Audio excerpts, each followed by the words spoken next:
Le chien ne change jamais sa manière de s'asseoir. Cette dame se prénomme Stéphanie. Elle vient de la Zambie. En 1996, elle quitte la Zambie avec son époux qu'on appellera Richard. Ils viennent aux États-Unis, comme plusieurs d'entre nous qui sommes immigrants, on vient se chercher en Occident. En arrivant, le mari de Stéphanie, M. Richard, ils ont eu leurs deux beaux petits garçons. Ils commencent à se chercher, comme nous tous quand on arrive ici. Tu cherches à t'intégrer, tu cherches le job, tu cherches à parler la langue, aller à l'école et tout et tout. Et donc, tout cet élan-là, M. Richard, il rentre dans un groupe de dealers de drogue. Parce que d'après les informations, certaines personnes, dealers de drogue, ils deviennent riches très vite. Donc, M. Richard, en rentrant dans les deals de drogue, il se retrouve dans un endroit au mauvais moment avec des mauvaises personnes. Et pour se défendre, il a déjà 4 personnes. Mais ce n'est pas là notre histoire. L'histoire, c'est que Madame Stéphanie a été déjà par son mari Richard. Elle allait rendre visite à Richard en prison. Donc, quand Richard a déjà les 4 personnes, durant leur conflit, après les ventes de drogue et tout, il a été condamné à 400 ans de prison ferme. Et donc, il n'avait pas le droit de ressortir. Et c'est comme ça que Madame Stéphanie, l'épouse de Richard, elle est restée élever leurs 2 fils. Les 2 fils-là, ils ont aussi mal vécu toute la situation, sachant que leur papa allait en prison parce qu'il a déjà 4 personnes. Donc, la nouvelle était répandue sur les chaînes de télévision, partout, partout, partout. Et les journaux. Donc, les enfants, en grandissant, forcément, ils ont découvert tout ça. Et les 2 fils de Stéphanie et Richard ont eu 8 gosses. Toutes ces personnes-là, c'est Stéphanie, la dame-là, qui s'occupait d'elle, qui s'occupait d'eux. Et elle partait rendre visite constamment à son mari Richard en prison. Elle n'a jamais divorcé de lui. Et dû à cela, elle est devenue une grande fervente croyante. Comme vous voyez, Mère Teresa, elle voulait sauver tout le monde. À force de vouloir sauver celui qui n'est pas sauvable, il y a des gens sur la terre là, ils ne sont pas sauvables. Il y a des gens sur la terre, si tu le trouves au sol, ne le relève pas. La vie et Dieu savent pourquoi ils l'ont laissé à terre. Ce n'est pas tout le monde qu'on sauve dans la vie. Il y a certains d'entre nous, quand on quitte l'Afrique, qu'on quitte nos pays natals, on traîne des casseroles.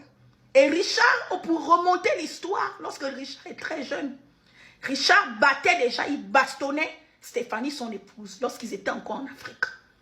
Il bastonnait même sa maman qu'il a mis au monde. Parce que Richard n'aimait pas quand on lui fait des reproches. Et c'est comme ça qu'en arrivant en Amérique ici, après cette installation à Los Angeles, tous les problèmes qui se sont passés, cette femme a dédicacé sa vie à Dieu, à ses enfants et à son mari Richard qui était en prison. Malgré tout ce que les gens ont dit sur cet homme-là, c'est le seul homme, elle est restée fidèle à lui.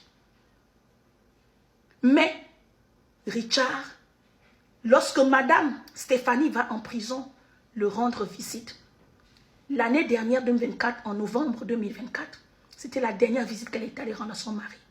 Et là, elle dit à son mari, veux-tu accepter Jésus dans ta vie? Je veux que tu donnes ta vie à Dieu.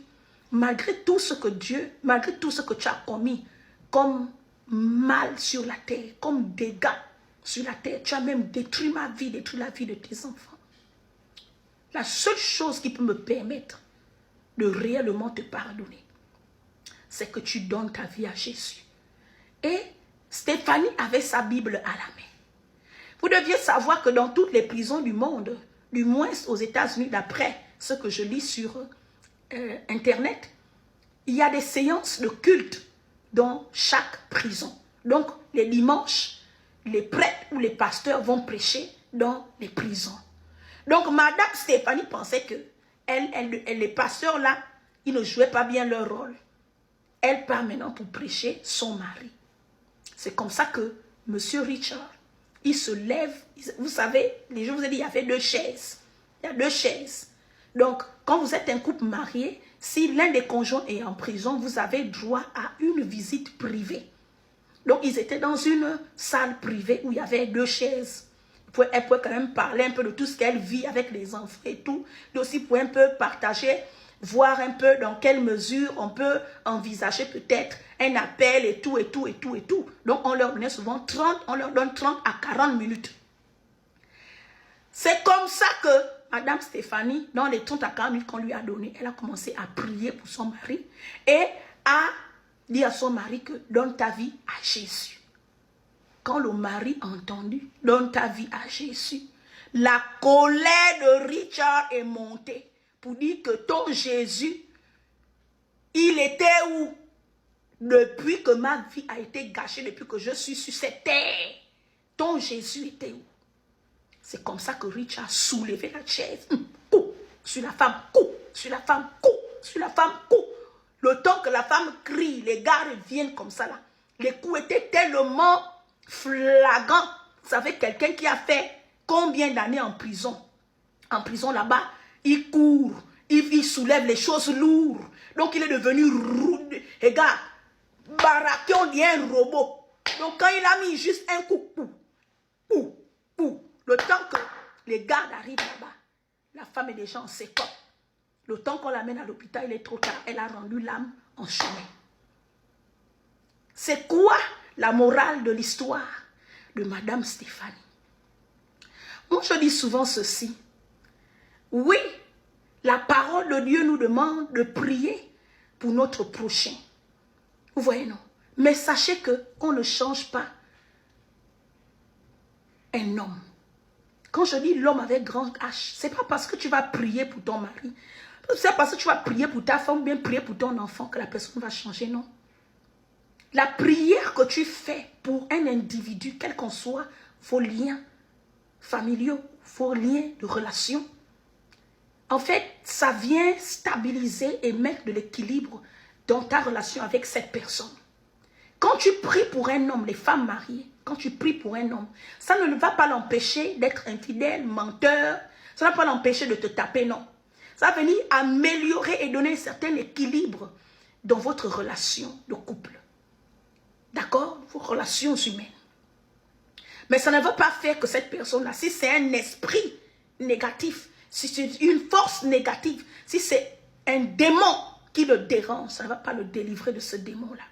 C'est pour ça que, quelles qu'en soient les difficultés, les incompréhensions, les frustrations, si ton mari te tape ou bien si ton mari voilà, a des problèmes de pulsions colériques ou si tu as des pulsions colériques parce que c'est vice-versa. L'objectif, en fait, c'est de faire amener cette personne à comprendre qu'elle a besoin d'aide. Tu n'es pas Dieu, ma soeur. Tu n'es pas non plus Dieu, mon frère. Tu ne peux pas délivrer cette personne. Il y a des forces négatives qui habitent en certains individus. Vous allez voir quelqu'un qui a un esprit de vol. Il dit, même si on lui donne tout dans la vie, il va toujours essayer de voler. Il y a des gens qui ont un esprit de mensonge.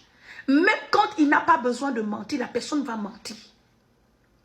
Il y a des gens qui ont un esprit d'impulsivité colérique. Elle ne sait pas dire 2-3 mots sans injurier quelqu'un. Elle ne sait pas dire 2-3 mots sans lever la main sur quelqu'un. Il y a des gens comme ça. Ceux-là, ils sont possédés. Oui, il faut comprendre ça. Ils sont déjà possédés. Et ce n'est pas ta prière qui va délivrer cette personne. C'est la prise de conscience personnelle. C'est-à-dire que si moi j'ai un problème de pulsion colérique, d'accord, c'est à moi-même de traiter ce besoin-là. Allez voir les psys, en tant que dans la société, il y a les psys. Allez voir les thérapeutes. Oh, si maintenant vous êtes croyant, vous devez vous confier par exemple à un pasteur, un homme de Dieu, qui va vous soumettre sur des séances de désintoxication émotionnelle, délivrance, ce qu'on appelle la cure d'âme. Parce qu'il faut d'abord remonter l'origine. Pourquoi cette personne est colérique ou impulsif ou bien menteur ou manipulateur? Mais ce n'est pas une femme ou un homme. Ce n'est pas ta prière qui va délivrer quelqu'un.